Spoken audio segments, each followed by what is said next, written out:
Good morning mga kabrad, nasalag na po da ita diri sa Panabo City. Naata karon diri sa usa ka private place ug naamista sa area kay naa sila mga concrete fish pond diri.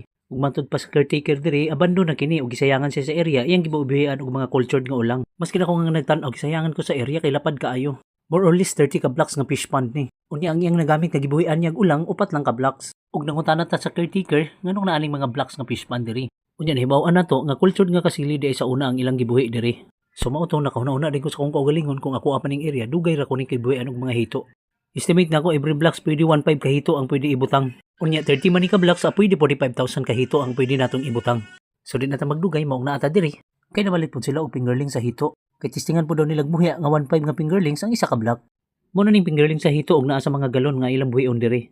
Ipapahulay sa palangana ang mga fingerlings kay taas-taas ba nagibiyahe.